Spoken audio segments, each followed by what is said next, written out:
folks.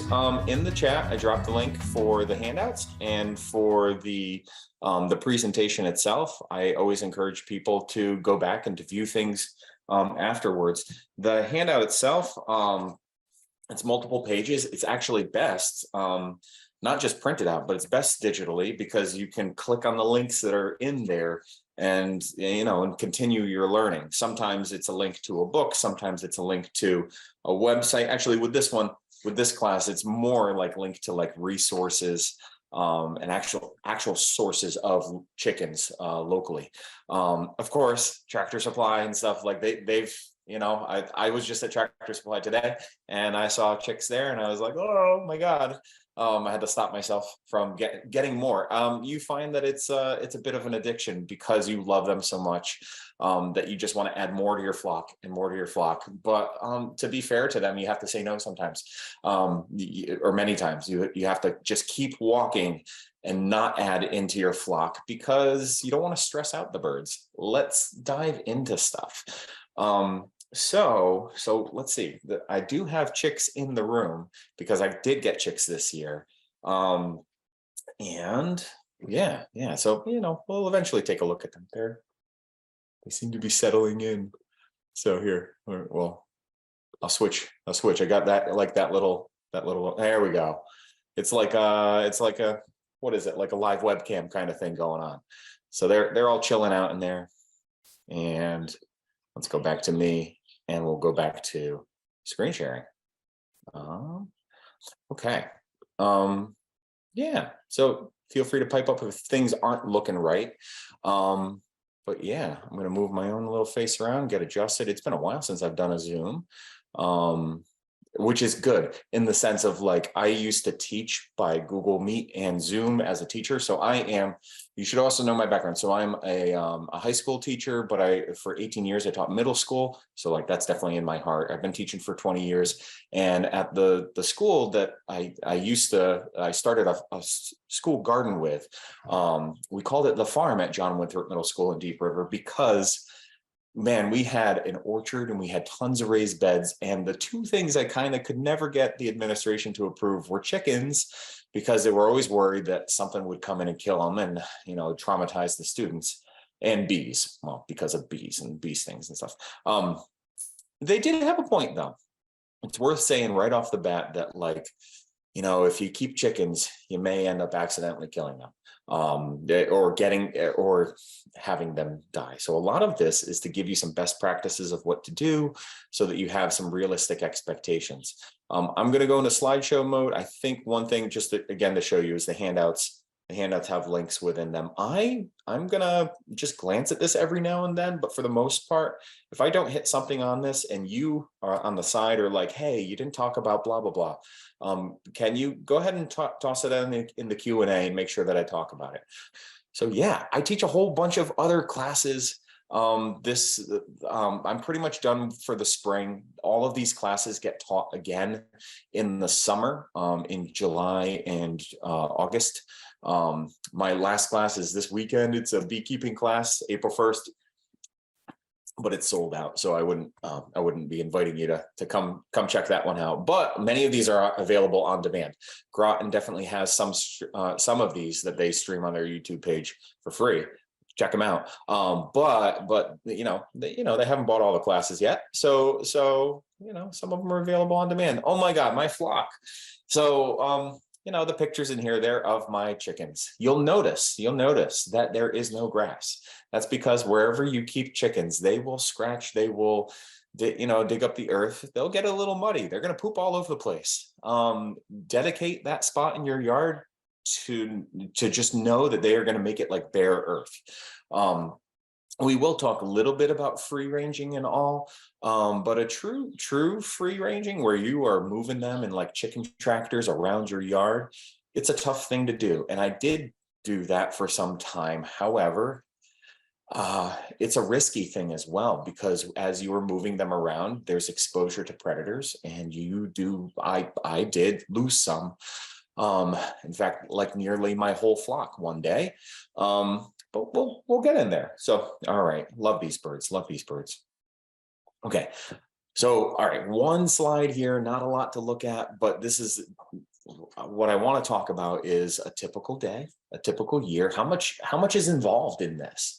Right now, raising chicks. So since I'm raising chicks over there, that's like an everyday thing. Couple times a day, you got to check on them because they're babies. And if you've ever had, children of your own and raised children, you know that there are some times where you just can't. You have to keep an eye on. Here's the thing, though, is that the setup. If we switch to the webcam, you'll see the setup is pretty easy. There's a feeder. There's a feeder, and there's a waterer. There's a heat lamp. And I'm using an old rabbit cage. I'm going to switch back because I think the audio is definitely better with this right here. So I use a rabbit cage as my little thing to kind of get them ready, but they become little velociraptors soon enough. I'm going to hold off the chat on chicks for a little bit later. So chicks can kind of be like the most heavy time of like taking care of things, but it's also so delightful to watch them grow and develop and everything. But a typical day, what does a typical day look like? Well, once they're all grown up and they're out in the chicken coop, a typical day is I check on them once a day, and that's about it. Either in the morning or in the evening, I end up going out, and typically for me, it's in the evening. I make sure that in the evening they have full waters and full feed so that they'll be good through the night and in through the next day. And then I check on them and top things off the next day. And the reason I like to go out in the evening is because, well, I just got home from work and I can go grab some eggs. If I go out in the morning, they won't have laid their eggs yet. But I mean, these are your chickens. You can go out and visit them multiple times, as many times as you want.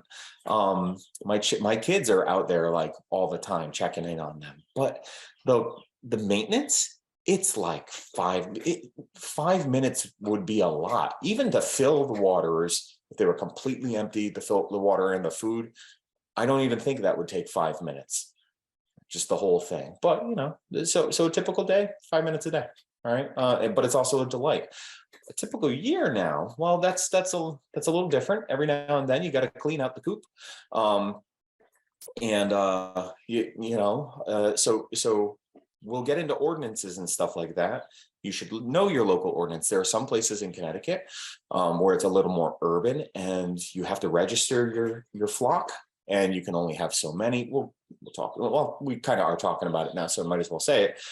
You should look up and find out what are the restrictions. Are you allowed to have roosters? Are you not allowed to have roosters? Are there different breeds that you are not allowed to have? So know those because one of the ordinances might be how often do you have to clean them out? And if you have a neighbor that's maybe doesn't like your chicks and chickens so much, they might call you out on it, kind of thing. So hopefully hopefully you're giving away some free eggs and making friends with neighbors, and that they enjoy having the chickens around, and that your chickens are good neighbors to have around. But how often do I clean my chicken coop? Well, my coop is big for the 24 birds that I'll have. 1 dozen to 2 dozen, it fluctuates. Right now I got a dozen in there, but I got about a dozen chicks right here that I'm going to be adding in, so that will bring it back to 2 dozen. I clean my coop, well, pretty much once a year. Why just once a year? Well, I mean, I allow the bedding to just keep piling up. And they have an ample yard space to go out into. If they had a more confined, smaller run and everything, I might really dial in and keep their coop a little more clean. But I kind of know that they can go in and out. See, here's the thing, is that these are livestock. They are your pets, but they are also livestock. And the level of cleanliness for a chicken doesn't need to be the same as for your children. I mean, and sometimes we'd hope that our children would bring up their cleanliness to the same level as the chickens.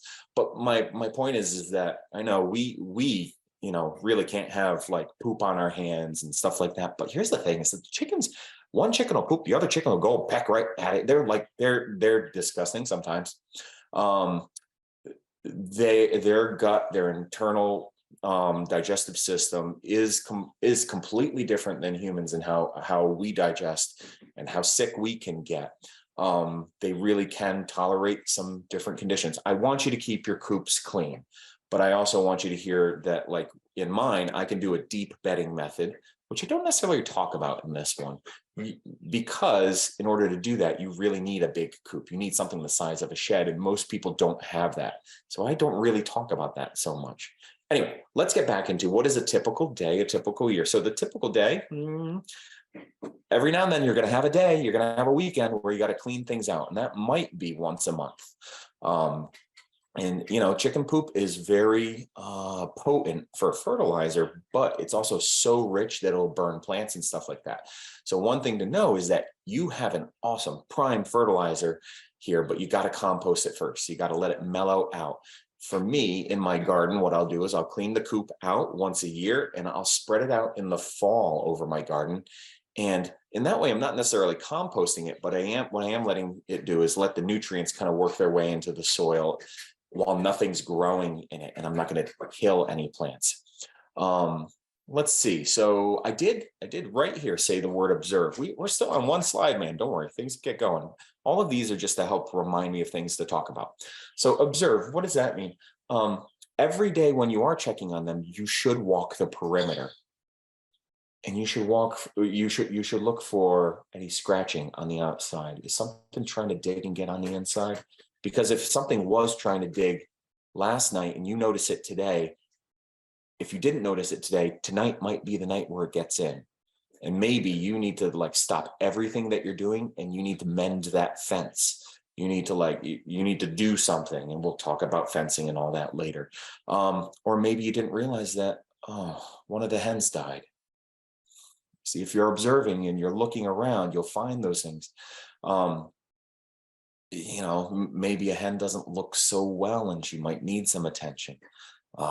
Let's observe, take things in, and observe all the good and the happy things. Raising chicks, let's see, cleaning the coop, repairing the runs, we talked about that. Adding shade. So a typical year, we're in Connecticut here, we got quite a climate.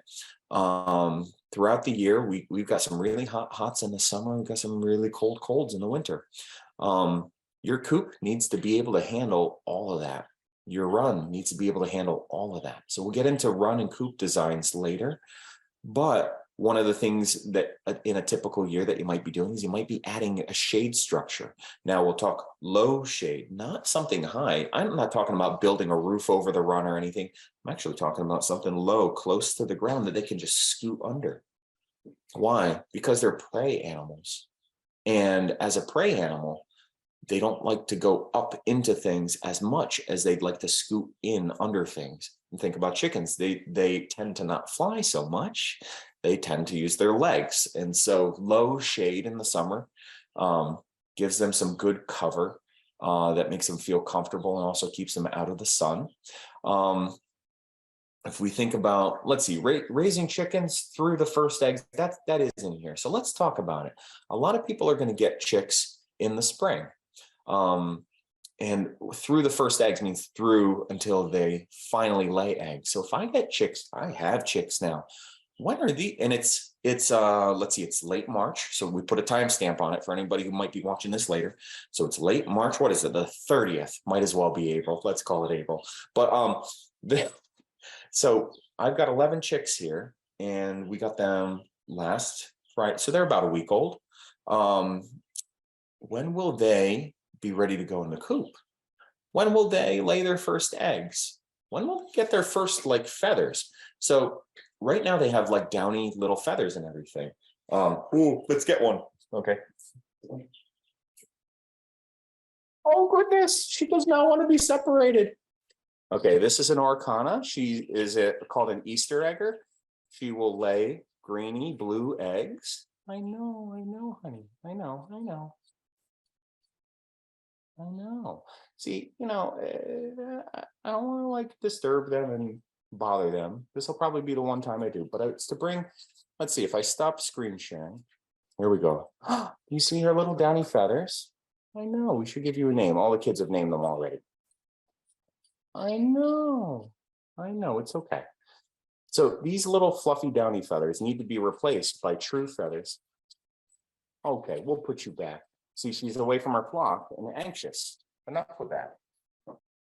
Okay, I am not here to torture my chicks in front of you, but we do have the opportunity to see down, those downy feathers, those light, fluffy little feathers. They're good for insulating right now, but if they get wet, if we get them that chick in the elements and it gets rained on, it will chill and it will die. So they're not ready to go outside yet. Now, I even mean like if we were to put them outside and it were just to get a little dew on its feathers, it would chill and it would die. So right now they're under a heat lamp. Can they survive at room temperature? Actually, many times I have just kicked the heat up in my house to 72 and raise chicks in the house, no problem. However, it is nice to give them a little heat lamp. Okay, so they're making a lot of noise. Okay, anyway,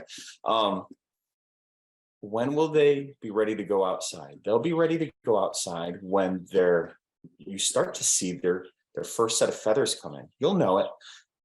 They start to get the downiness goes away and they start to get real like chicken feathers. And that tends to be about 6 weeks. I want you to bank that in your head. You're not here, but those chicks, they're pooping all day long. And that starts to get real stinky. Eventually those chicks, their home becomes the basement in that cage. And then eventually I actually move them outside to what's called like a little chicken tractor. Maybe I got a picture and I'll show you what one looks like later. Most people don't do that. They go straight from the home to the coop, but that kind of can't happen until at least about like 6 weeks. So yeah, and again, they're going to get, the bigger they get, they're going to get like little velociraptors, like trying to get out of the cage and fluffing and throwing stuff all over the place. So think about that. That's all of April. And it's going to be like mid-May or so before they're going to have the feathers that will keep them warm enough from the cool spring temperatures that we have, and that can get some water on it and shed the water, but yet still keep them protected and warm. Okay. That said, once you have chickens, raising chicks with your chickens by having them hatch eggs and buying fertilized eggs, that is an option. And I've had customers, and I have a friend who does that, who like just gives their hens eggs to lay on, and they hatch, and the little chicks grow up in the chicken coop. Well, they got a nice little mama to keep them warm. If I were to put these in the chicken coop right now, they most likely won't get accepted by the other chickens in the coop and might get pecked to death. So right now I'm raising them until they can kind of run away and fend for themselves. So that 6 to 8 weeks is about the time where we can start to put them in the chicken coop. Okay, now when am I going to get eggs from them? In spring, it's not going to be until like late August or September until I finally get some eggs. However, those are going to be the most delicious eggs that you've ever had. Homegrown eggs, they're just amazing. So yeah, you're feeding them, you're watering them every day. You're enjoying them as pets, naming them and learning their little quirks and everything. And you won't get chick eggs until August or September. Now, the other thing to know about the full year is the sunlight. The more light we have during the peak sunlight times of the year, the summer, the spring, the fall, they're going to be laying eggs. But in the winter, the lack of light starts to make them conserve their resources, and they stop laying, or they sporadically lay. So throughout the main production months, you can expect from a young hen to get 1 egg a day, about 1 egg a day. And so think about it, if you've got 6 hens, that could be 5 or 6 eggs a day. That's a lot. So yeah, kind of think through that, is 6 hens enough for a family? Typically, yes. Typically that's enough to even start giving some away. So let's go back to the presentation. All right. Okay. So raising chicks through the first eggs, great. Clean the coop. Now the fall. So fall. Now the chicks that I have right now, they won't molt until next year. meaning now molting is when they drop their feathers and they grow a whole new set of feathers. So once they're adults, they'll go through that cycle. And that they will, so next fall, when it starts getting cooler, so not this fall, but next year's fall, it starts getting cooler and the sunlight starts to get a little less, it triggers that, some genetic switches in them to shed their feathers and grow new feathers that are beautiful. They're going to look ugly for a while they shed their feathers, but then they'll grow new feathers and they'll look all beautiful for the winter and have nice fluffy feathers for the winter. What else would I say with that? They're going to look pretty ugly. Here's the other thing. So that year, whenever they do molt, they actually stop laying altogether as well. So this is part of just living with the natural life cycle of chickens. You are not trying to produce eggs like the egg farmers of America who put them in all of our grocery stores. You are going along with the season, with the chicks. You are being a good steward to them and taking care of them as your livestock and your pets. And you're going to be okay with every now and then having to buy eggs from the store because your chickens are too stressed, because they have to make new feathers and their body is using all of the calcium to like pump out, new feathers instead of make eggs. All right, let's finally move on to another slide. Oh man, that's one of my favorite hens, little puffy cheeks and all. She just passed away this year. On my website, she's the one that's like on my shoulder and everything. But here we go. This is looks like it's about like spring and things are just starting to bud. What do we got? Okay. So local ordinances, permits, and regulations. These are things that you should know about. Especially doing this class for Groton. That has some pretty urban spots. There may be actually different zonings within the town that if you live within this zoned area, you can have chickens. And if you're within this area, you may not be able to.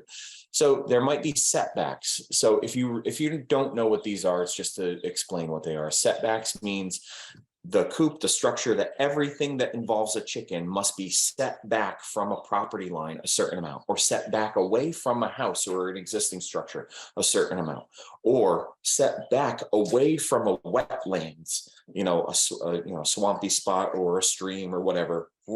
And that means typically that within that radius, within that border, you can't put things. So setbacks are common to find. And really, what is that to do? That's to make it so that your chickens are not an annoyance to your neighbors, and that you're not like, if your house is on one part of the property and your neighbor's house is like right here, that you're not putting your chickens all the way next to your neighbors to annoy them. It's a courtesy thing. It can also be a little bit of a noise thing. Coop sizes, they may have minimum amounts of space to provide the chickens, but more likely than not, if there's a coop size ordinance, it is going to be the limit, the size on how big the coop can be. They may not want you to be able to have 48 chicken, 4 dozen chickens, and so they may have flock limits. They may have flock limits like 6 or 8 or 12. Those are, or 10, 6, 8, 10, 12. That tends to be the common limits where there are limits. In my town, I haven't heard of any limits and stuff like that, but there might be breed restrictions. Now, with that, it's not, it's more poultry, different types of breeds within poultry, not necessarily chickens. So many times you're allowed to have chickens, but you're not allowed to have guinea hens. And if you look up, guinea hens are not part of the chicken family. They're cousins, it's their own thing. Just like how like a duck is not a chicken, a guinea hen is not a chicken. And so there might be breed restrictions in that way. And there might be restrictions on roosters because, hey, they make noise. I have one rooster, and every day we hear him crowing. And when we had that rooster, I was a little afraid that when we got the rooster, I was a little afraid that our neighbors were like going to be upset, because we had always had hens. And anytime we'd had roosters, we sold them as meat birds. So let's be honest, that's what we did. I know that they got slaughtered and they were processed for meat. We made a little money on the side for that. selling them privately. However, at the beginning of COVID, we got some chickens again, just like many people did. And one of them ended up being a rooster. And that chick happened to be named by my kid. And my kid didn't want me to like get rid of that. And I kept priming. I was like, well, we're probably going to get rid of that one. We're probably going to kill it. We're probably going to, sell it. No. And yeah, my heartstrings were pulled and we have a rooster now. The nice thing though, is that checking in with my neighbors, not ahead of time, but checking in with the neighbors afterwards, it seems that like they kind of like it, in the sense of like they've named the rooster themselves, like each neighbor actually has a name for the rooster, and it's not a curse word. So let's go back.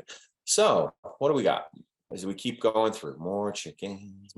So what do we have here? We've got some Rhode Island Reds right here. That's what they look like. We have this striped one right here is a Plymouth Barred Rock. Okay, barred, like bars, and a barred rock. And this one is a Orcana, Orcana, and this is one of those green egg layers. This one right here is a Wyandotte, a silver laced Wyandotte. Beautiful bird. Now I'll have you notice that bird is the furthest away from my camera. Yeah, there's snow on the ground. Look at that. That bird is the furthest away from the camera because the Wyandottes, despite being known as friendly, docile birds, I found the Wyandottes that I've had are the most skittish birds. Now, here's the thing. Every bird is different, but the three that I've had are the three toughest ones for me to ever, out of all the hens, to get back in the run if they've ever gotten out, or to pick up. They don't want anything to do with me. Now, here's the thing, is that can be seen as a negative thing. However, that can also be seen as a good thing, because a bird like that might be more skittish and more likely to evade predators and survive. A neighbor's dog, or a raccoon or a fox or something like that, it might be the one that survives, while the one that's a little slower, a little less observant, might get pecked off. Now, this one is a speckled Sussex. Beautiful birds. This one is also an Orcana, the same as this one. They all have different colored plumages. They're just beautiful birds. All right, thinking like a chicken. I do want you, as you're getting chickens, I want you to think about these things. If you can think, now we're not personifying chickens and saying that they have thoughts and dreams and all this stuff, but if you can think of what it's like to be a chicken, then it can help you make good decisions. This is actually one of those times where I want to say, when you go online, you're going to find lots of people who think they know the answers to what to do for your chickens. You're going to have a lot of judgment. You post stuff, people are going to judge you, right or wrong, and here's the thing, is that there is a lot of stuff that people do while they're keeping chickens that is carryover from the commercial industry, and you as a backyard chicken keeper don't need to really do that. One of those things would be trimming their wings, so that they don't fly and stuff like that. Another one of those would be trimming their beaks. Why? I mean, their beaks have nerves in them. Trimming their beaks is quite a dangerous thing to do to a chicken. And who knows if it's like, who knows what that chicken feels throughout the rest of its life. Trimming their beak is seen as an idea of like getting them to stop pecking eggs and destroying eggs and stuff. Like, you have to question yourself, why are the chickens pecking eggs and eating the eggs? Is there something missing in their diet? Are they feeling stressed because they're in a flock of 2,000 birds? There's reasons why the commercial people have to resort to some of these more barbaric methods, and you don't. I want that to be a powerful thing for you to take in. Don't take all of your questions and all of the things that you're looking for and posting them online. I mean, what I mean with that is that the people who come out of the woodwork to answer those questions generally are pretty judgy and may not be giving you the best answers. So here's the thing, you are smart, you have common sense. And if you can think like a chicken and think of what their needs are, then you can make better decisions and actually judge and be like, does that seem like the right thing to do? All right, so we'll jump back. We'll jump back. So the pecking order. So let's see. So there is a pecking order within the chicken coop. Now it's a real thing. We might talk about it in the offices and stuff like that, but the pecking order is that within a flock of hens and roosters, there will be a dominant rooster. If there's multiple roosters, there will be one dominant rooster and there will be one dominant hen, but there'll also be like a secondary one, a next in line. And what we mean by that is they literally establish themselves by pecking at each other. It can be aggressive, but it can also be just gentle little pecks, or like, hey, this is my food. I get to eat first. I am the dominant hen. All right, get away. And she gets to eat first. And she may not be the biggest one. She may just be the oldest one out of the flock. And so if you bring over a watermelon rind and offer it to your chickens, the dominant ones will be the ones that come over first. Now, those dominant ones will have the first rights to lay eggs in the egg boxes, have access to food, have access to water, and access to the the roosting areas. Roosting and nesting are different. Okay, roost is where they go to sleep, and nest is where they go to lay eggs. So as we think about that, if you are crowding your hens and not giving them enough space, you could be disturbing that pecking order and creating more aggressive behaviors. Many times when flocks of birds are missing feathers, it's not the problem with chickens. It's the problem because people are putting too many birds in too small of a space. When I do build chicken coops and all this is not an advertisement for my coops, but I do build chicken coops and chicken runs and stuff like that. And I make sure that I'm not like Tractor Supply and Wayfair and the Amazon coops that you find that are inexpensive, cheap and stuff like that. Again, they will say that their coop is good for 10 birds or 12 birds. And I'll be honest with you, I wouldn't put 6 in many of them. 4 or 5 might even be maxing it out because those coops and those runs are too darn small. And what you get is you get negative behaviors in that pecking order. You get more aggression coming out. Okay. The language, though, they do have language that they use with one another. It's not necessarily like words and all, but you'll notice a little purr, purr, purr, purr. I don't know if you can hear me. You hear the chicks. You heard the chicks when I went over there and took one out. Did you hear how they all cackled and scattered and stuff like that? You weren't even seeing them, but you could tell something was going on. So here's the thing, the language, you can tell. My wife and I will be in the house. I'll be upstairs and Naomi will be like, Mark, get down here. She can hear outside in the middle of the night, something's not right in the coop. It might just be one big squawk. It might be a whole cackle of squawks and stuff like that. The language that they use, they do warn each other and they warn you when they might need help. So be listening for that. Foraging. Let's just be honest. Yes, they are livestock and they are domesticated. They are bred to exist and to live with us and to not really hurt us or anything like that. They are domestic. But they have natural behaviors of foraging that they like to express. They like to use their little feet to scratch on the ground. That they are constantly doing that, constantly scratching the ground, and pecking and pecking and pecking and taking in little bits of dirt and dust and rocks and stuff like that. The rocks actually help them digest. It's actually good that they have access to bare ground, because if they don't get little rocks in their gizzard inside them, then they actually can't digest their food properly. So it's actually good for them to take in those like little fragments of rocks and everything. So anyway, they like to forage. If you can let your chickens have access to the grass, to the lawn, it's going to increase their quality of life.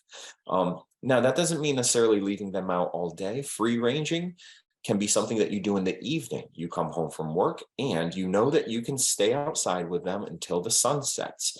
And so you get your dinner, you get your nice little beverage or whatever, and you hang back with them. You let them out on the grass.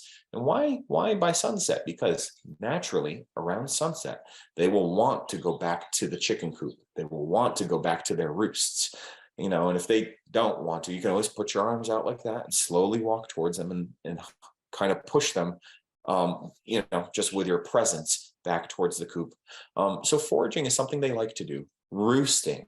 Okay. They roost at night. Now, roosting, laying, and brooding, I'm going to talk about those. So roosts are going to be something that they grab their little talons around, and while they're sleeping, they just hold on to that all night long. So a behavior that they have is to sleep while on their roost, but if they get knocked off in the middle of the night while they're sleeping and they lose grip on that and fall to the floor, they could break their leg. They could die depending on the height and all, but for the most part, now that chicken's just going to spend the night on the floor. She's probably not going to find her way back up to the top roosts and all. Which, if you had a predator come in and stuff like that, now you got a chicken on the ground and that's easy pickings. That broken leg, the impact of their foot on the ground can create something called bumblefoot, where they get inflamed joints and stuff like that.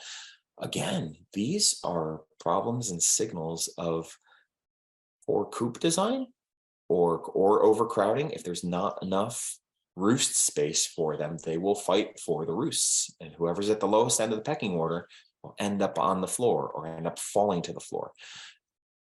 What you'll see in all the coops that I build is I have little ladders that go up to the roosting area up high.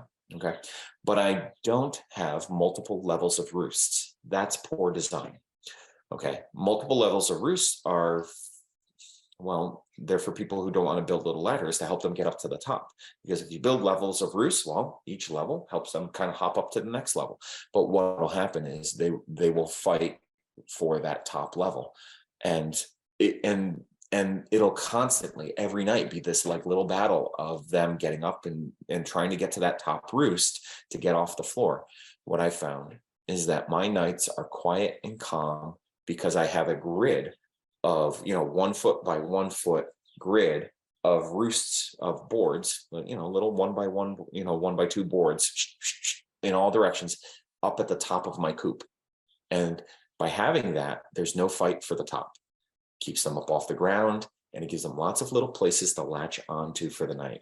So laying, another behavior that I want you to think like a chicken is that, well, all right, I keep saying hens because we're in this for the eggs. I don't really know if anybody is just raising roosters. Okay. So but with the hens and all, they naturally want to lay eggs. Now here's the thing, is that they want to create a clutch, a little clutch, like a purse or whatever. Now they want to create a little gathering of eggs.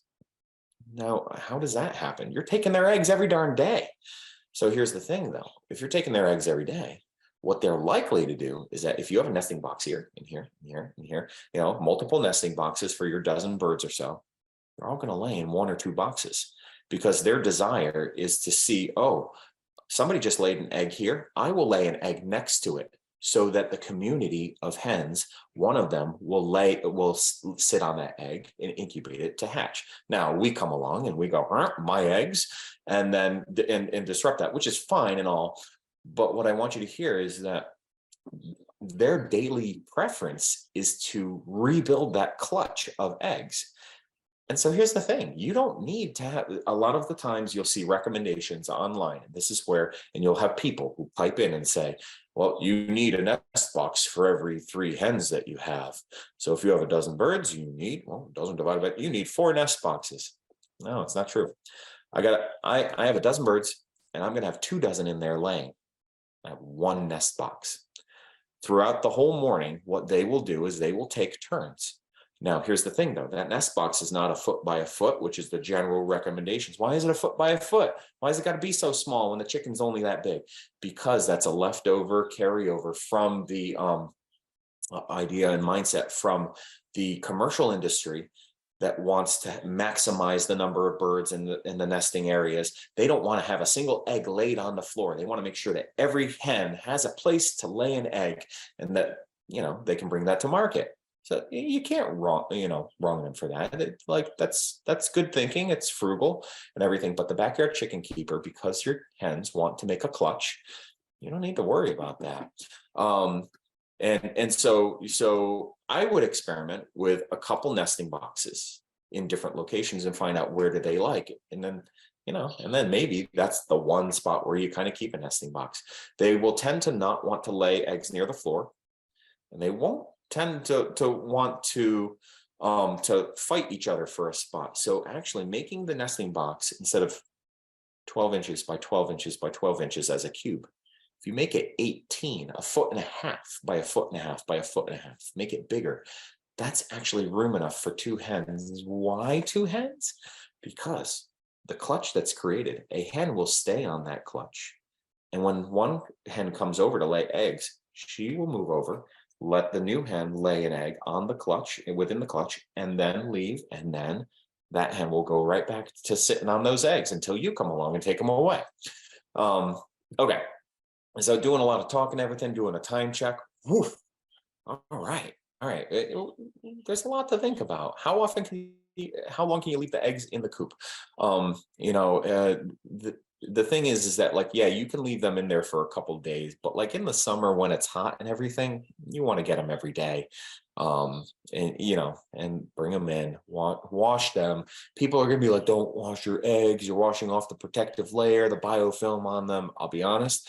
My eggs, they end up getting covered all in chicken poop, and I am not putting that in my refrigerator or in egg cartons, have my kids touch it. I'm washing those eggs, well, just with like some, got my little bucket. I soak that. I turn on the warm water, not hot. I don't need to like cook them or anything. I turn on warm water and let them sit for a little bit. What's a little bit? Literally just a minute or two. And then I come over with just like a little paper towel and just kind of rub off the poop, then throw away the paper towel and dump everything else. What do we got? Okay, so broody hens. Hens, because they're female and they want to raise young, every now and then they'll go through a broody phase. I'm mentioning this because these are the problems that people associate with hens. A broody hen, just think of the word broody, it has such a negative connotation to it. But what is it? It's just a female hen who is expressing her desire to raise young. What is more natural than that? And so what she will do is she will lay on the eggs. And if you try to take the eggs from her, she might try to give you a little peck. That's because she's trying to raise some young. But here's the thing: you can give her a little scoop, and here's the easiest way to do it. If I'm the hen trying to peck you, just take your hand, move it back and forth, and then put it on her head, and then scoot your other hand underneath her body, take the eggs, and then that's it. If your hand's on her head, she ain't going to try and peck you. Okay. Some people will try to break their broody hens. This is horrible. When I say that there are people online who have advice, this is horrible advice, and you see it out there. Don't join the chicken groups. Don't join the chicken groups, because like when I see stuff like this, I get like on Facebook and stuff, I get disgusted by it. Breaking a hen. What that is they take the broody hen and they put it in like a little rabbit cage like that and keep it away from the flock for about 30 days. Give her her own feed and her own water and everything. She's living isolated now and not getting to express herself, that behavior and everything. Here's the thing. How long does it take for a hen to stop being broody? If you just let her do it on her own, well, about 30 days or so. And then eventually she just hops off and starts being a regular chicken again. It is not a problem to have a broody hen. And I'm stepping on a soapbox because I want you to hear this idea of thinking like a chicken, and the things we think are problems are not problems. You can tell when there is a problem, like when a hen is injured or sick or, ill in some way, or a predator has come. Those are real problems. These are not problems. And they can be, some of them we're seeing are symptoms of overcrowding. Hey, look at that. That's a really grainy picture, but it's the best one I got of chickens lined up, poking their necks through to eat some watermelon. We wanted to make sure that everybody in the pecking order had a chance to get the watermelon, so we spread it out. All right, choosing chickens. What's the purpose? So as you choose hens and stuff like that, is your purpose to have lots of different colors of eggs and everything? So let's see. I just want to see what we got here. Okay, is it to have lots of different colored eggs? Sure. Actually, this year I bought 12 different chicks. One of them passed away. I bought 12 different chicks. Nearly all of them were different. And my goal was just diversity in breed and diversity in egg color. And I just had fun picking out different types of chicks. However, what I'm going to sacrifice in all of this cool little diversity is I'm going to sacrifice production and efficiency with, with how much I feed them and how many eggs they're giving me back. But they're going to be beautiful birds. You'll see this phrase like dual purpose and stuff like that. Dual purpose means that this is a breed that could be raised for both meat and for eggs. Meaning that, well, after a couple years, you could harvest. Oh man, nobody wants to hear this, but hey, maybe do. There are dual purpose birds that, after a couple years of laying, they're not going to be in their prime anymore, especially one like this that's only, just kind of average egg laying and stuff like that. And you know what? It's got a lot of meat on its bones. And oh man, we named it. I guess we're not doing that. We're going to let her live until she's 8 years old. Forget I said anything. But maybe you are the type of person who wants to cycle through your flock. Now, what I mean by this is, what's the purpose? Do you want to raise chickens for meat? How many eggs do you want? Are you interested in different types of breeds? So as we're thinking through this, maybe your family is the type of family that does want to harvest meat. And I have a friend, John, who every 2 years, he raises a new batch of chicks. And when they're about to lay, at the end of the summer and all that, that's when he processes and harvests his meat from the birds that he had that were laying for the past couple of years. So just as they are exiting their prime laying, time frame and all, and he feeds his family with meat that he knows was ethically sourced and raised, and that those birds were treated well. Now I don't do that because I don't think I got it in me yet. But anyway, so there are things like this all day long. There are things where it's like, they tell you how big they are. Are they hardy in the winter? Different breeds. The thing is that we're in New England. You definitely want to stick with breeds that can deal with a New England winter and that are probably good layers. If you are buying if you're buying chicks locally, but from Tractor Supply or from a Mackey's or something like that, they are likely birds that are going to do well in this area. But if you're doing mail order, you might accidentally purchase some birds that look kind of cool but may not be best suited for New England and our winters. You have to think about our winters. Even though this was a mild winter, you have to, for their sake, you need to make sure that you are getting hens that can tolerate the cold. Okay, what do we got here? So sourcing chickens. So here's some vocabulary. I'll make sure I get through all that. Oh, anyway, I'll get the sourcing chickens. We'll get there.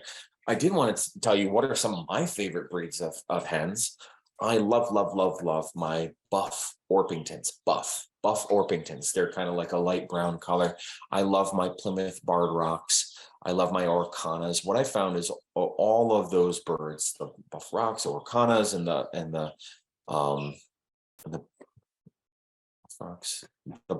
Buff Orpingtons, the Plymouth Rocks, and the Orcanas, they are docile, friendly birds. You come out, you throw a little bit of grain on the ground, and they come right up to you, which means that you can kind of gently lean over and put your hand and pet on them and pick them up, and they are just delightful. If you're getting, chicks and stuff like that, you should be handling them every day. I'm trying to handle these and remember to pick these chicks up every day so that they get used to my hand. Not like how I picked it up for this class. That was a quick try and grab one, but a gentle. My hand moves in gently into the cage, lifts one up, and then lifts another one up, and I bring them out in pairs so that the two of them can kind of calm down together in my hands. But anyway, just making sure that we got through. I'm checking my hand out.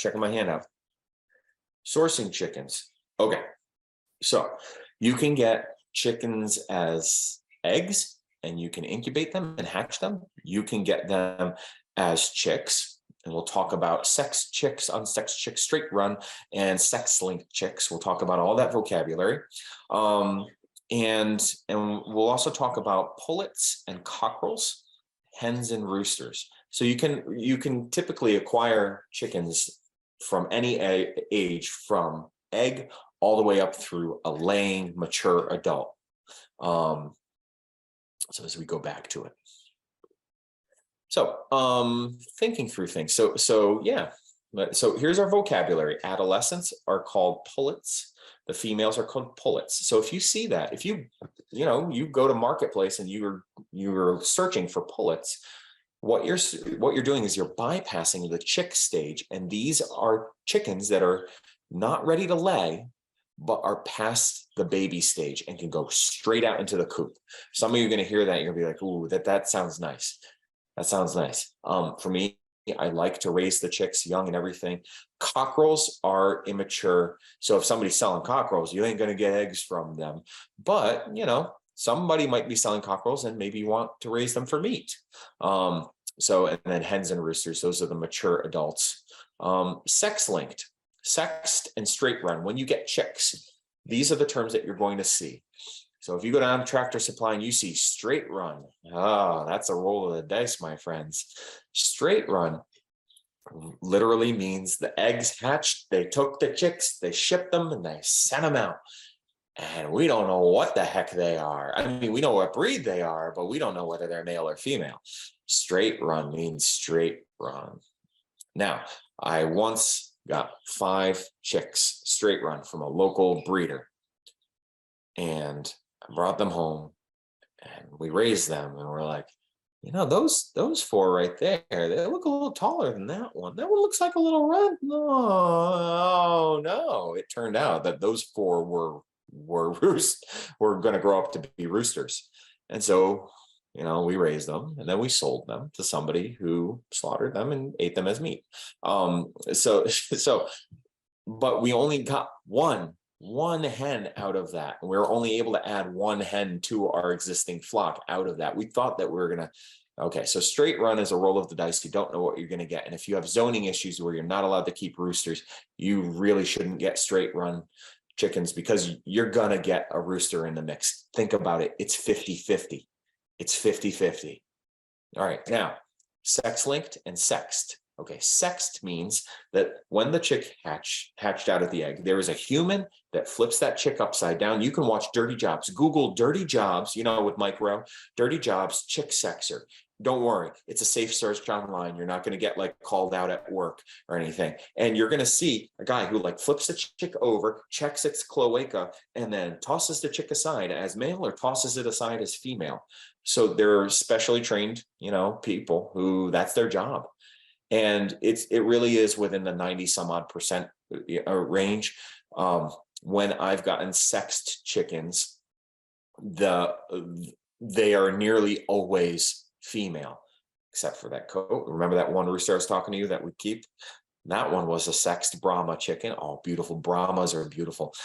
And despite being sexed, one of them got through the sorting process.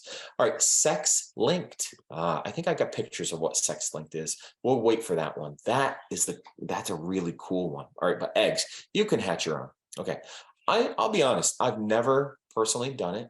At my school, they hatch eggs every year, and so the students do it. The students put them in incubators and stuff like that, and then chicks go off to a local farm. I've been told that I could get some of them for free. I might, who knows? I have a friend who has an incubator, and she and her family, every now and then will either take some fertilized eggs from their coop and hatch them. Isn't that cool? Because if you got a rooster, then all your eggs are going to be fertilized, guaranteed. All right, so because that rooster's making its rounds among all the hens.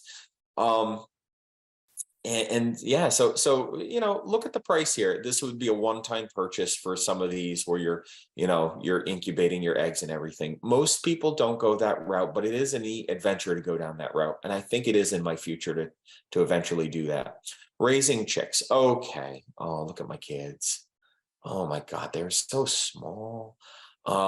This is when the chicks are no longer have their downy. Oh, it's quiet, guys.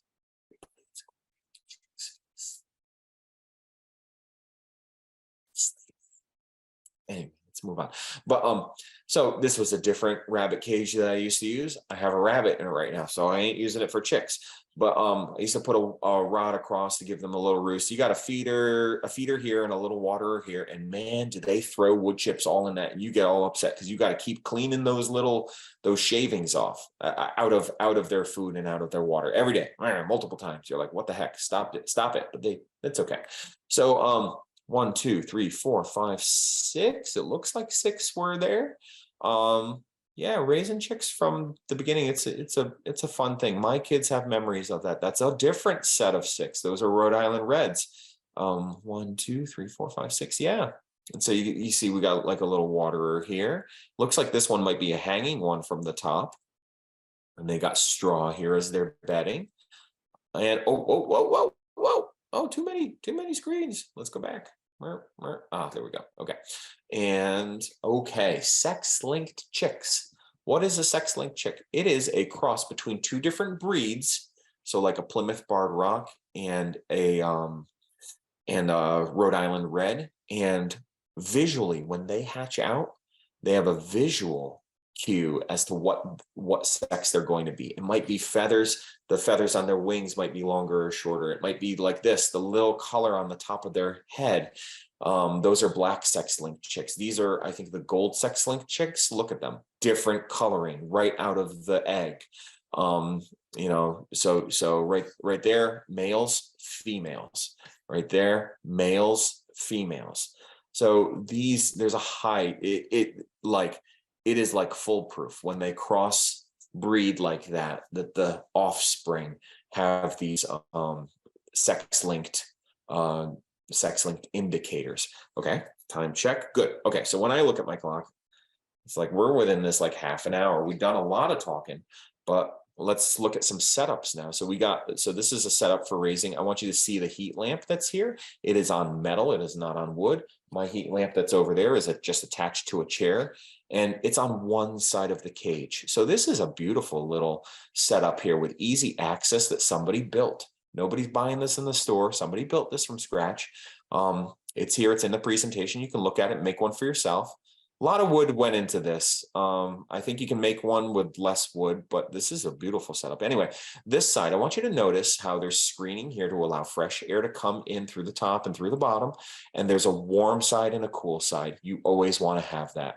Wherever your heat lamp is, you want to have it off to one end so that there's a warm spot for them to snuggle up in. This one is one where it's a smaller little box, but in here is where the little heat lamp is. I think it's just an incandescent light bulb. It's not a big heat lamp. And over here is the cool side with all the venting and everything, so they can find the place and not die from being overheated. So you got a feeder that looks like that. The bottle goes on, and then you got your water. Fill up your water, then you flip it up upside down. This is what I'm using right now, and how I have like a little heat lamp there attached to like a little chair. And again, I kind of keep it on one little corner. That's about it. Now, you'll notice that I have cardboard up along the sides. Why did I do that? Well, because when they're in there, without that cardboard, just kind of holding in all the stuff, they throw the shavings everywhere. I've even gotten to the point of making this little thing that sits on top of the shavings. And so as they scratch and throw shavings everywhere here, if the feeder and the water are back here, it doesn't get filled with shavings because the shavings have a chance to fall down. Plus I built in like a little roost, and they all kind of like to go up on that. Ooh, that one looks like a rooster right there with that. Ooh, look at that. Look how this one doesn't have it and that one does have it. You see that in your chicks? Yeah, that's a sign that you got a rooster on your hands with that comb that's like that. Okay, so let's keep on moving and talk about success with them. Many of you are going to get chicks. And so I do want to talk about transitioning chickens outside on pasture.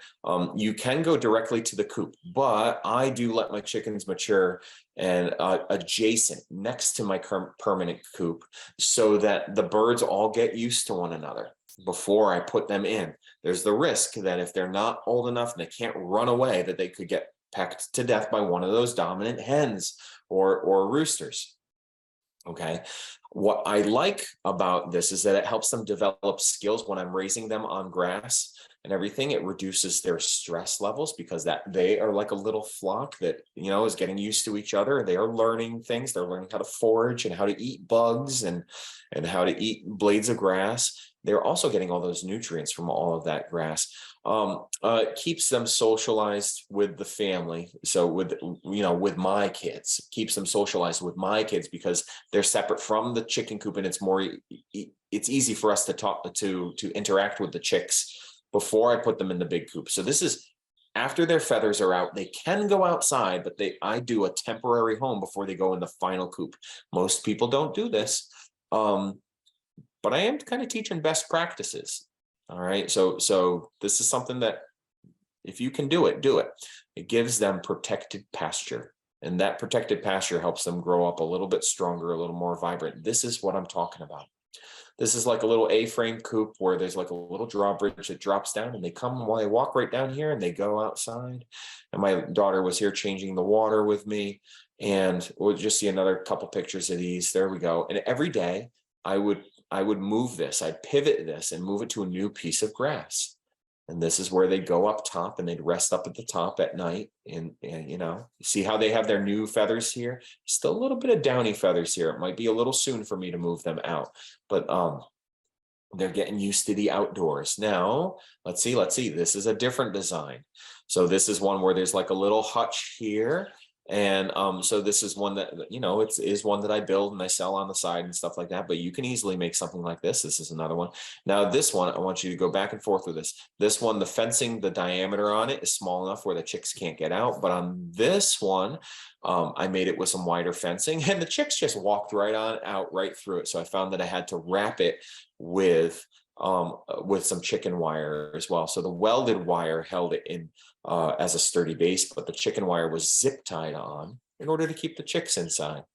And so that's a simple way of kind of keeping them outside, keeping them on the grass until they size up to get their stinky butts outside and stop stinking up my basement. Okay.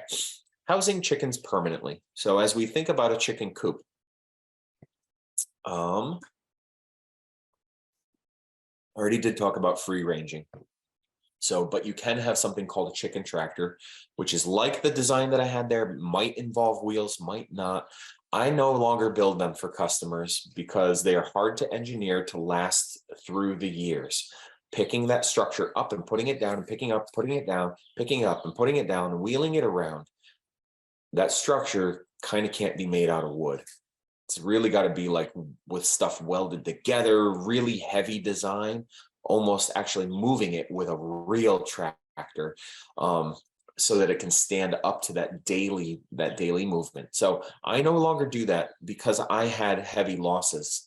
When I was free ranging, there were a couple times where I came home and the birds had been out, and I found just puffs of feathers here and there from one bird that was dead and another one that was dead, and the neighbor's dog had gotten out, had broken through its invisible fence. It's a Springer Spaniel, can't blame it. I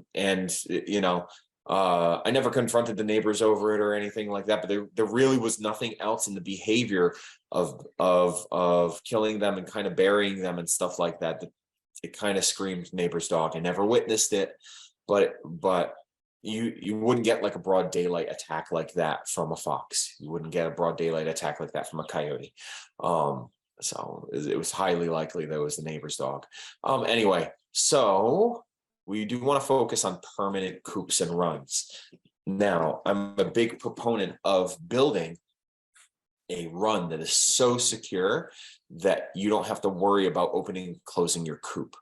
So let's talk about things. Placing it in your yard. Should you build? Should you buy? Needing a sturdy coop. I want to just make you'll need a sturdy run and secure it with fencing and netting. Let's see, balancing the needs of the hens and the humans. So that means designing it so that it has easy access for you. But here's the thing, you don't always need to get in there to do everything. So it doesn't, there's going to be a little balance. It doesn't need to be gigantic so that you can walk inside of it. It can be a little smaller. And shade structures we'll talk about. I think a lot of this we have pictures of. Okay, you can find designs like this online all day long. They're going to be fine. They're going to be fine. You're probably going to have to do some modifications. Always take them with a grain of salt. Right here, it says 18 square feet, 3 to 5 hens. That lower number is really always what you got to lean towards with what you see here. This is a really small coop. I don't think this price is holding up to today's lumber prices anymore. To build a coop for $300, when you really factor in that you have to probably go out and buy screws and nails and paint and stuff like that, I don't see how, even if you're using scrap wood, how that you can do it for $300 and stuff like that. It's going to be several $100s beyond this just to build a modest coop. So sheds, small sheds are an option. This one is a chicken coop.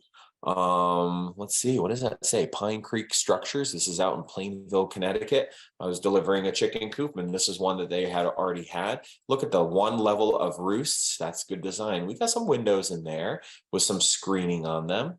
Okay, we got a little area underneath. This is in a huge openly fenced area. These chickens have grass over here because they haven't destroyed it all, because it's such a huge run. We're talking about probably an area that's 50 foot by 100 foot of space for lots of birds. They also had this in that structure. My point with this is, depending on your resources, a shed can be a good thing for you to use as your chicken coop. Look at how they have the roosts all at one level, all the way around, tacked around the edges, and they have the hanging feeders and waters and everything. Those are my kids checking it out. Something like this does not scream permanent structure to me. The fact that they're using plastic and stuff like this does not seem to be good design. Oh my gosh, they must get like awards and everything for how cool this looks with the bowed ceilings and everything. All right, chickens like to peck things. They're going to peck through this plastic. Chickens are going to fight for who gets the highest roost. Once they get up to the top up here, I bet you they're going to peck the plastic. This has them out in the sunlight all the time, like versus having little dark nooks for them to hide in and stuff. You can hear, I don't like this design. It doesn't scream safety. I also don't like this design. There was one person who called me that needed a chicken coop. I basically gave it to them for free because I saw this and I had the resources where, well, here's the thing. I didn't mean to give it to them for free, but they didn't have the means to pay me. They told me they were going to pay me. They told me they were going to pay me. I had delivered it and installed it. And this is what they had. In the whole scheme of things, they didn't have the resources to build a good coop to begin with. They didn't have the resources to buy the coop from me either. And at least those chickens should have a better home. The coop that they have here, they had a tarp on here. And like, you don't need to cover the run. But this was not designed for easy access for humans to get in and do any raking or any cleaning with this. They had ducks mixed in with chickens.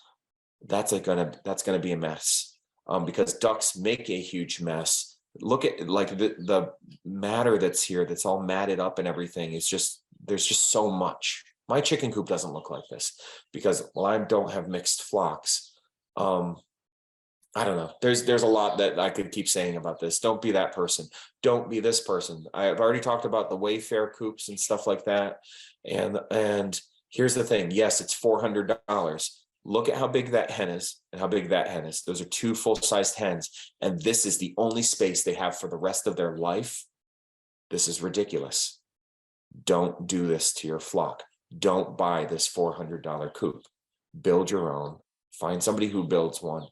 Don't get chickens if this is what you're going to put them in. That is not fair to let that chicken live out its life in 2 foot by 6 foot, 7 foot. I don't know. That's not enough space for them to live a happy life. So yes, they do have the living space in here. There's a few little roosts. Nope, don't like it. These coops are also designed with thin roofing materials, thin and lightweight meshes and wood and everything, so that they ship so that their shipping weights are really low. Don't buy coops online. You're taking this class, you don't have to buy a coop from me. Don't buy them online. This one has a clean out tray. Trust me, that clean out tray is going to bind up and seize, and it's not going to work. How the heck are you going to get in there and clean this out? You're going to open up this little door. You're going to be frustrated. That's what you're going to be. You're going to get a big heavy snow, and this might collapse. I'm telling you this because I had a customer who bought this type of coop, and they called me in a panic in the middle of the winter, and in a day, I built a coop for them, hustling my butt, running to Lowe's, got materials, built the coop, and by sundown, I had the coop delivered to them. They paid for it. They definitely paid for that service, but because their coop collapsed in the snow. So when you're thinking about a permanent structure, it has to be able to handle a heavy snow, which we didn't get this year, but that's again, like the roll of the die. This is what my coop looks like. Okay. So of course I'm proud. I'm happy of mine. Mine is 7 foot by 7 foot. It's like a little mini shed, and walking inside of it, this peak, nobody wants to go inside their chicken coop. It's filled with poop. Nobody wants to go in there. I want you to notice the shade structures that are here that are low. And I want you to see how much room I give them for fencing. There ain't a lick of grass in there. That's because they've pecked it all out, but they have a lot of room. And every now and then I can take this temporary side of the fence down and let them have open access to the garden, or I can open up the gate that's back here and let them have access to the yard. Yeah, having the coop, it's not right next to the house, but it's close enough for access and everything. I've enjoyed mine. Now look, this ain't pretty. Look how messy this is and everything. But it is a nice open space for them. I'm giving them shade structures. You also see my beehives in the background. I'm giving them shade structures to retreat from in the summer. Now, what I will say, oh yeah. And the access to the garden, blah, blah, blah. Even in the winter. Okay. Let's keep moving on. Here's what I will say. One year I planted vining, what are they? Morning glories. They grew up the fence, but then a wind came and it knocked, is that picture next? It knocked my fence over. Look at all those morning glories. It's beautiful. The only time that I had a hawk attack was when this fell down and the chickens got out, and they were out of the protected area, and a hawk got them. So that was my bad. I planted those morning glories. Yeah, I got to live with that. So then I completely ripped them out. I want you to see the size of this coop versus the size. The coop that I have here is pretty much just as big as the coop and the run that these birds were living in. So this is now, it's going to be much better of a home than this. Again, I'm not selling mine, but what I want you to see is coop design. Do you have to make the run gigantic? This is only 4 feet high. This is big enough for you to get in, to crawl in and get them. The chickens also have access to some room under here. There's a nice big access door for the human to get in, check the feed and check the water. And the roosts are all one level. Look, the coop doesn't even have to go down to the ground because chickens are small, they're short. So they're going to walk in on the floor here and then take a little ladder up to the top and roost in the top. Okay. I encourage you to go to my website just to at least see the different styles of coop designs that you could build yourself. This is another one where the egg boxes are down below, but again, the whole thing's lifted up off the ground. Why is this not clicking? Here, I'm going to escape out of that and see. That can't be the end of it. No. Yeah. So let's just double check placement in your yard. So you want to place it in a spot where they can get some sun and warm up, but maybe they can get some access to shade. If those are options, maybe there's restrictions in where you place it. I do want you to think about placement in your yard with respect to all of the debris that chickens make. There can be some smelly times, but it will be less smelly if you can give them a big run where they can spread their poop out, and it gets rained on and it gets biodegraded and back into the soil. The bigger the run, the better, and the less smelly it is. I would say that my run doesn't smell, except about once a year in the spring when we get the rainy season and it's really wet. But anyway, placement in your yard, sturdy. I'm just making sure that I'm hitting on the big things. Let's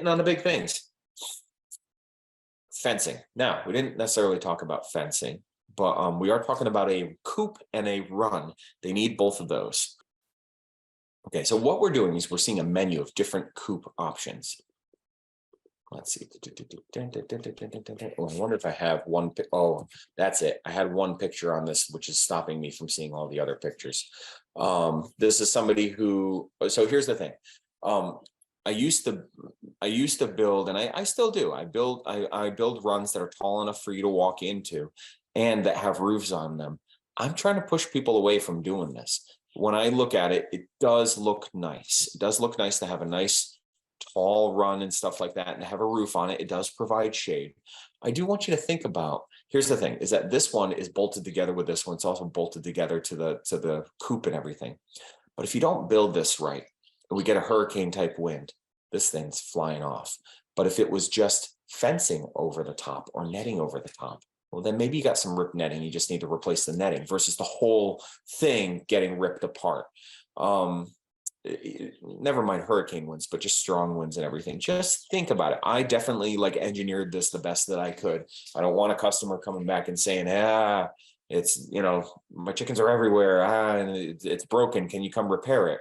I definitely help somebody out, but I also want to forewarn you about, you will see a lot of people with these big, long, flat shed roofs, and I see those as a sale. I want you to hear that, and I want you to think about that as you're designing and you're looking at designs online. There's a lot of bad designs online. There really are.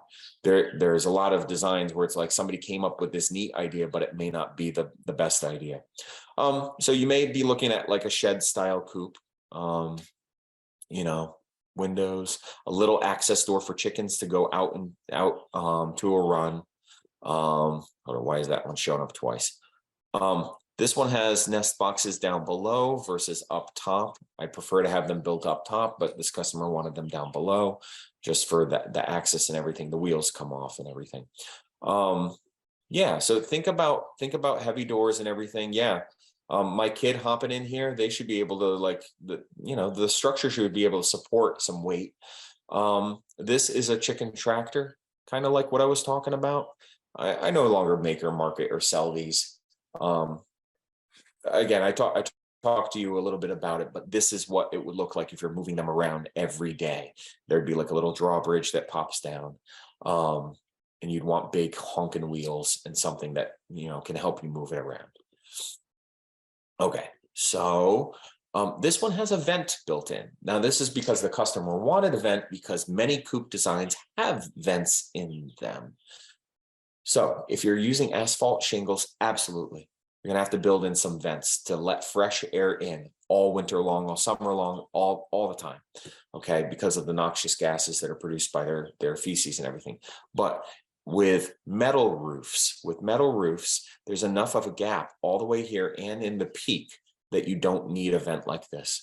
Part of this is also to show like a little ladder system to help them get up to their roosts, and the grid-like structure for them to roost up top. There's also a nesting box. All of this is to give you ideas so that when you build your own coop, you can have some different ideas. This is a picture of me. This is my coop, and I had to merge together these birds. My brother-in-law Joel wasn't allowed to keep chickens anymore because his wife got a job, or was looking to get a job at Pfizer and everything. She did get it, taking care of their chickens, and they are not allowed to keep chickens if they're taking care of the chickens that are used for vaccines and stuff like that. So they had to get rid of them. I adopted them. I want you to see, I had to keep those chickens separate from my chickens. We talked about those those little things. Okay, so here's the thing. I invite you later on to go to the links are here to check out different designs. I have bonus videos that go along with this class, I think. The thing that's different about not a verbo attack. All right, I accidentally clicked the link. Okay, so I'm gonna exit that,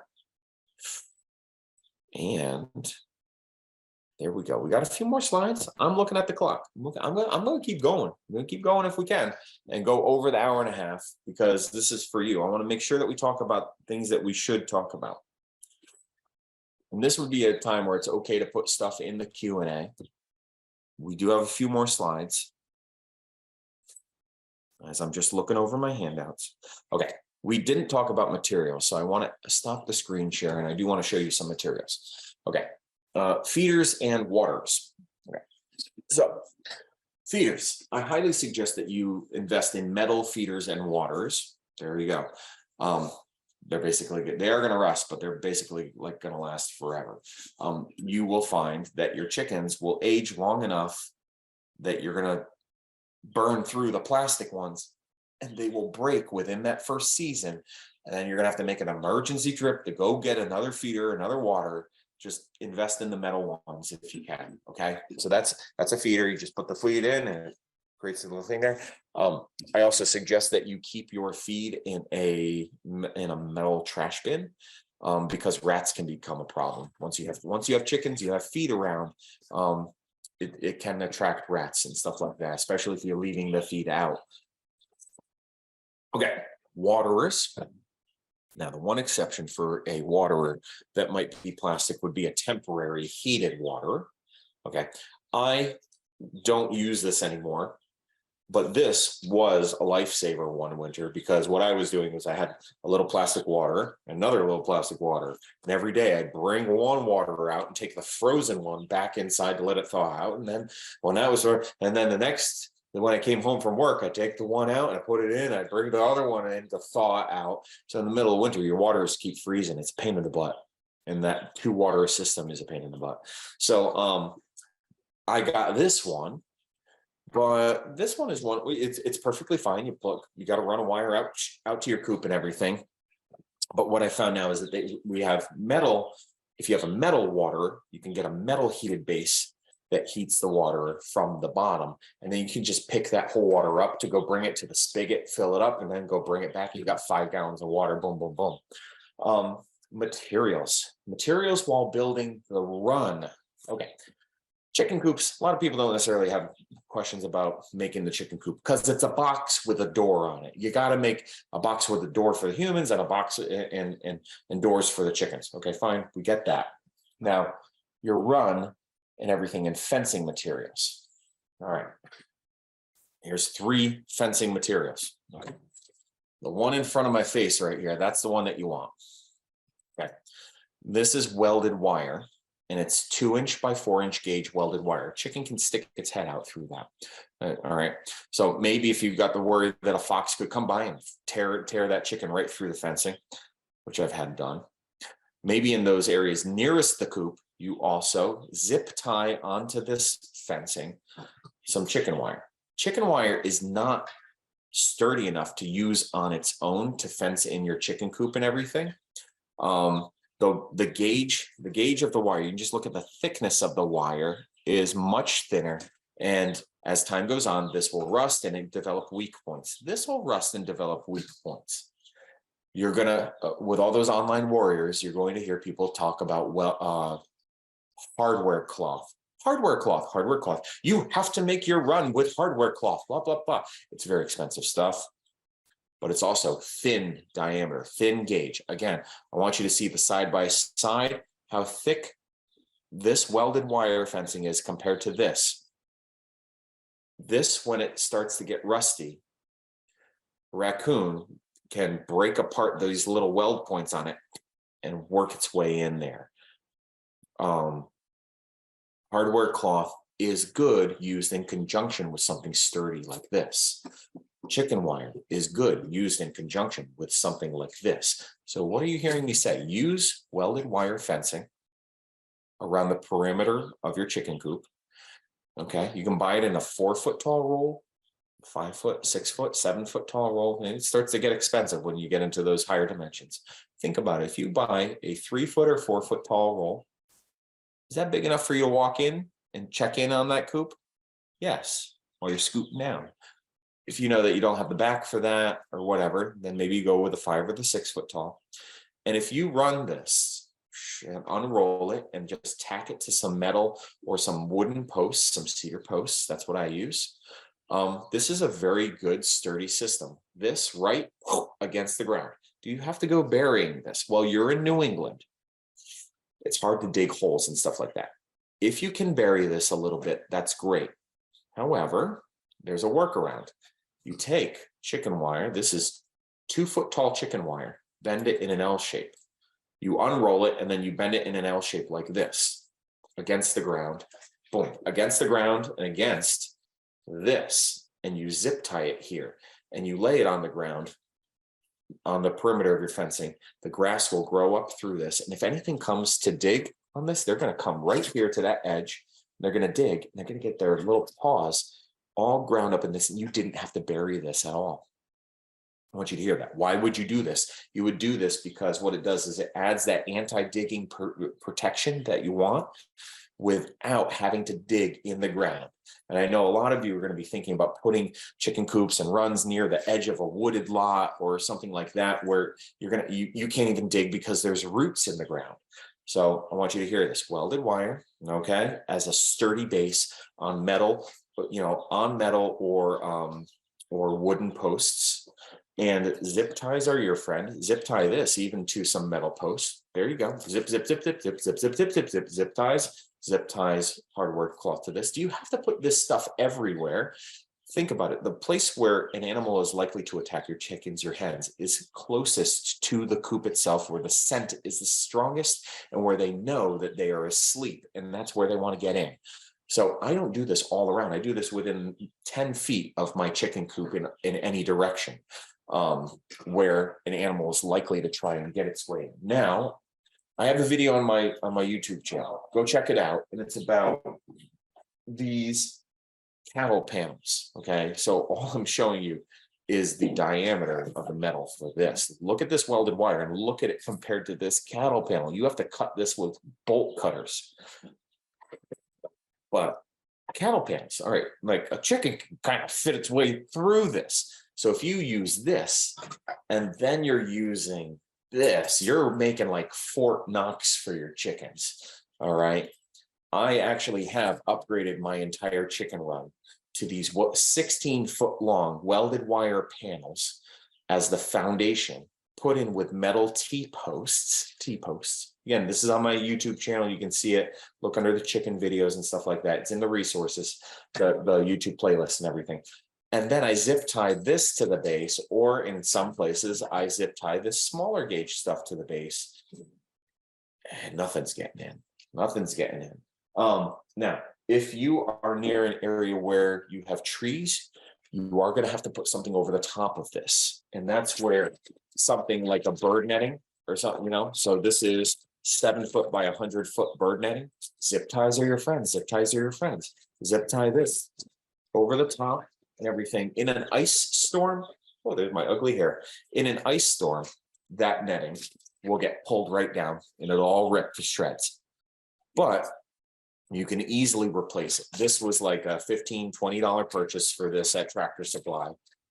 That little bird netting, that will keep hawks out. Hawks have amazing eyesight. They can see the netting. They will not dive in and get. So again, if you are near a tree line of any sort where a hawk can kind of hang out, you need to put something over the top, some sort of netting over the top. Let's look. So we talked about fencing materials. Oh my God, the little chicks, they're just doing their thing. Coop, run. Burying the fence. Talked about it. Okay. There are portable electric fence systems. You know that you got bears in your area. Let's see, I don't know if Groton does. I don't know.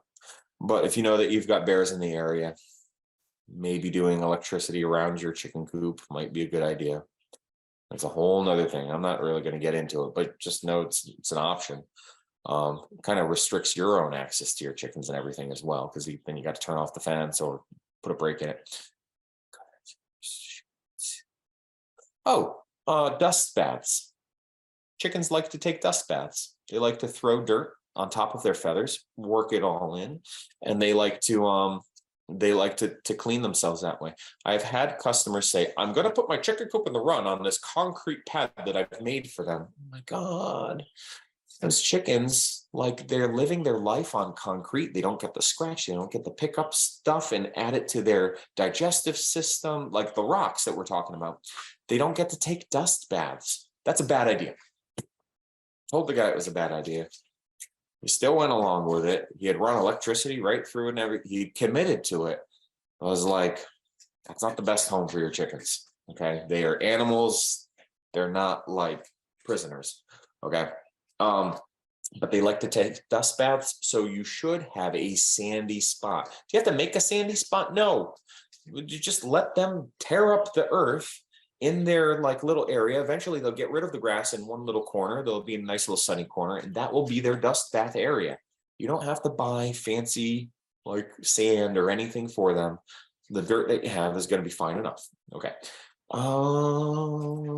Get your family involved in it. Make this a chore where everybody, not a bad chore, but a fun chore that people want to do. I talked about storing your feed, scratch grains. There's stuff called scratch grains.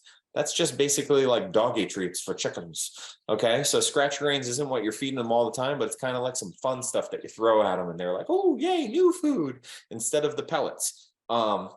Cracked corn is the same thing. You can get cracked corn as a fun thing to throw for them to eat. However, if you feel the need to give them what's called grit, which is ground up granite into like little pellets, not dust, but like sandy grit, or oyster shell. These are two things that I do. I do have two little containers inside my coop that the chickens can freely peck at. The grit gives them something that they could add to their gullet to help them digest the food.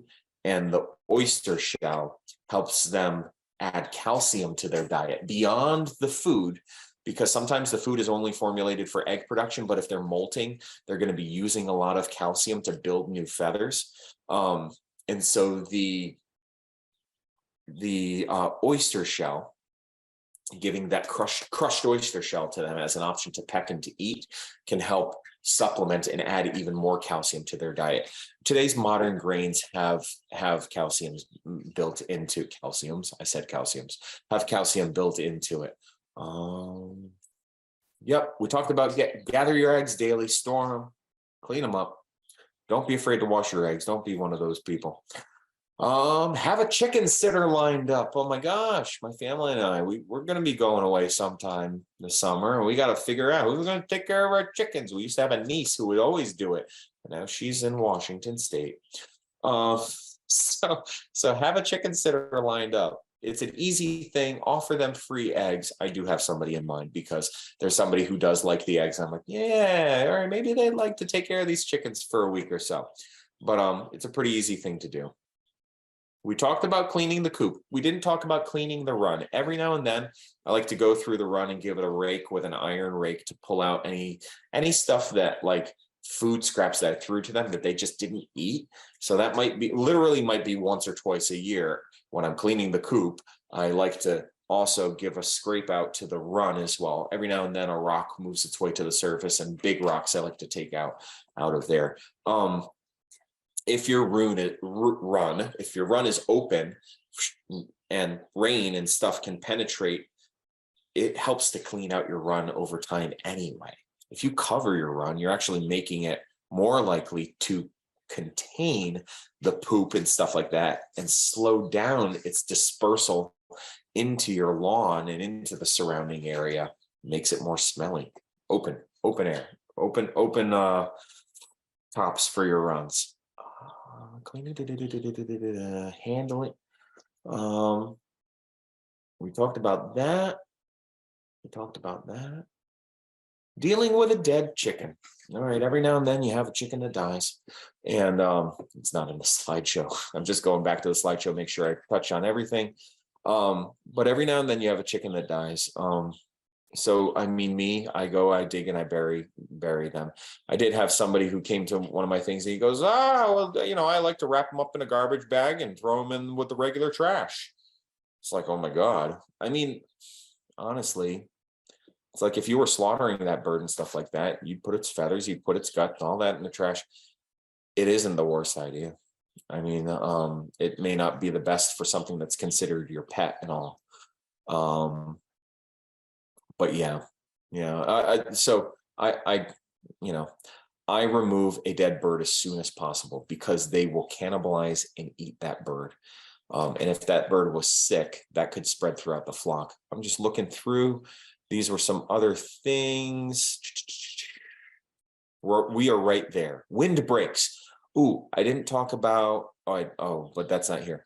But giving them shade can also give them a wind break. I was talking about trimming their wings or their beaks, but anyway, I think that's it. Does that bring it to?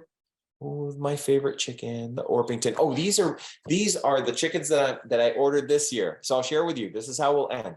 This is what I got living right here. One of the hens that died was one of the 4 Easter eggers, but I got 1 new buff Orpington, and I got 1 speckled Sussex chick.